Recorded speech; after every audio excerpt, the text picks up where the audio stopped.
Hello friends, आज एक बार फिर से आप सभी का बहुत बहुत स्वागत है आपके अपने चैनल लर्निंगोपीडिया में। आज हम आपको भारतीय थल सेना में रैंकिंग का क्रम और पदानुसार वर्दी पर लगे बैच के बारे में बताएंगे। यह जानकारी प्रतियोगी परीक्षा की तैयारी कर रहे युवाओं के लिए भी बहुत महत्वपूर्ण है, इसलिए बिना किसी देरी के शुरू करते हैं। तो सबसे पहले आते हैं हमारे फील्ड मार्शल।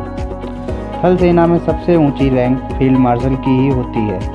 यह पद किसी भी अधिकारी को सम्मान के रूप में दिया जाता है। अगर कोई अधिकारी युद्ध या किसी मेजर ऑपरेशन में सर्वोच्च प्रदर्शन करता है तो उसे ये दिया जाता है। इतिहास में अभी तक ये रैंक सिर्फ 2 अधिकारियों को ही दी गई है।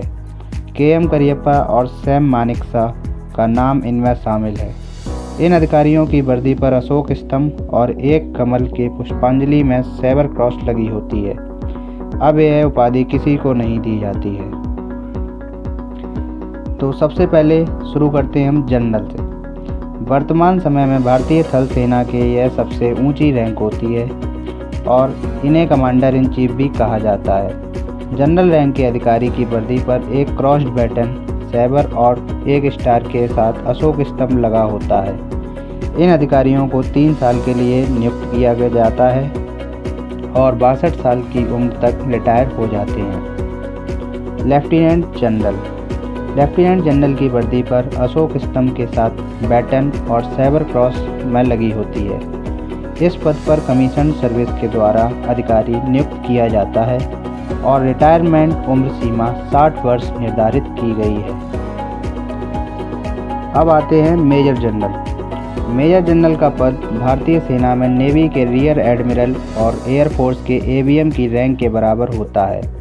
मेजर जनरल के पद पर भी कमीशन सर्विस के आधार पर ही नियुक्ति की जाती है और इनके लिए 58 वर्ष तक की उम्र तक का रिटायरमेंट निर्धारित किया गया है। मेजर जनरल की वर्दी पर एक स्टार और सैबर क्रॉस लगी होती है। ब्रिगेडियर मेजर जनरल के बाद ब्रिगेडियर की रैंक आती है। यह एक ब्रिगेड का प्रमुख होता है और इस पद पर भी नियुक्ति कमीशन सर्विस के आधार पर होती है। ब्रिगेडियर की वर्दी पर 3 स्टार और एक अशोक स्तंभ लगा होता है। इनके लिए रिटायरमेंट की उम्र सीमा 58 वर्ष निर्धारित की गई है। कर्नल के पद पर कमीशन सर्विस के आधार पर नियुक्ति की जाती है। इस पद के अधिकारी की वर्दी पर 2 स्टार और एक अशोक स्तंभ लगा होता है। ये अधिकारी 54 वर्ष तक की आयु तक रिटायर हो जाते हैं। अब आते हैं लेफ्टिनेंट कर्नल। यह रैंक प्राप्त करने के लिए 13 साल की सेवा करना अनिवार्य होता है। इस रैंक के अधिकारी की वर्दी पर अशोक स्तंभ और एक स्टार होता है। इसके बाद आते हैं मेजर। लेफ्टिनेंट कर्नल के बाद मेजर रैंक के अधिकारी आते हैं। इनकी वर्दी पर एक अशोक स्तंभ लगा होता है। इसके अलावा मेजर के पद पर 2 साल की सेवा के बाद प्रमोशन भी किया जा सकता है। इसके बाद कैप्टन। सेना में 2 साल कमीशन्ड अधिकारी काम करने के बाद कैप्टन के रैंक पर प्रमोशन होता है।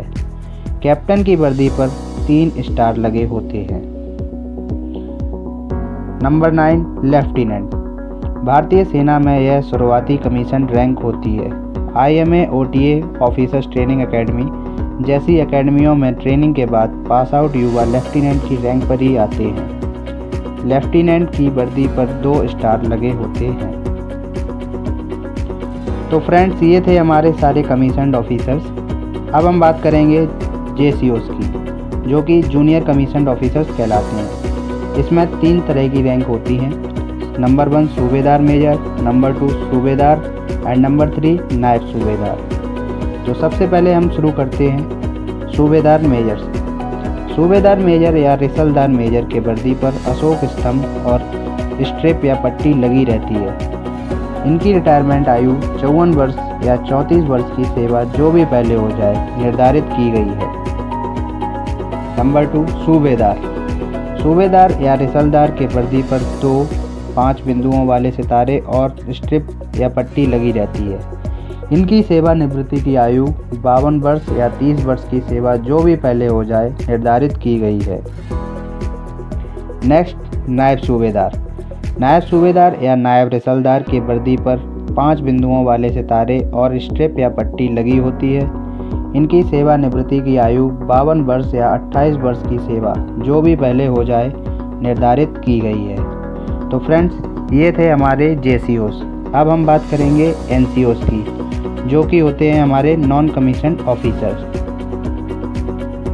इसमें भी 3 तरह की रैंक्स होती हैं। Number 1 havildar, then naik and then lance naik. तो सबसे पहले हम बात करते हैं हवलदार की। जैसा कि हम इस पिक्चर में भी देख पा रहे हैं, हवलदार की वर्दी पर 3 रैंक सेवरॉन या 3 धारियां वाली पट्टी का निशान होता है। इनकी सेवानिवृत्ति की आयु 49 वर्ष या 26 वर्ष की सेवा जो भी पहले हो जाए निर्धारित की गई है। इसके बाद आते हैं नायक। नायक की वर्दी पर 2 रैंक सेवरॉन या 2 धारियों वाली पट्टी का निशान होता है। इनकी सेवानिवृत्ति की आयु 49 वर्ष या 24 वर्ष की सेवा जो भी पहले हो जाए निर्धारित की गई है। And then lance naik. Lance naik की वर्दी पर एक सेवरॉन 1 धारी वाली पट्टी का निशान होता है। इनकी सेवानिवृत्ति की आयु 48 वर्ष या 22 वर्ष की सेवा जो भी पहले हो जाए निर्धारित की गई है। इसके बाद सेना की एक और रैंक रह जाती है, जिसे हम सिपाही के नाम से जानते हैं। सिपाही की वर्दी पर कोई निशान नहीं होता है। सिपाही की सेवानिवृत्ति की आयु 42 वर्ष या 19 वर्ष की सेवा निर्धारित की गई है। एक सिपाही किसी भी यूनिट का सबसे छोटी इकाई होती है। तो फ्रेंड्स, अगर ये जानकारी अच्छी लगी हो तो प्लीज़ लाइक करें, शेयर करें और सब्सक्राइब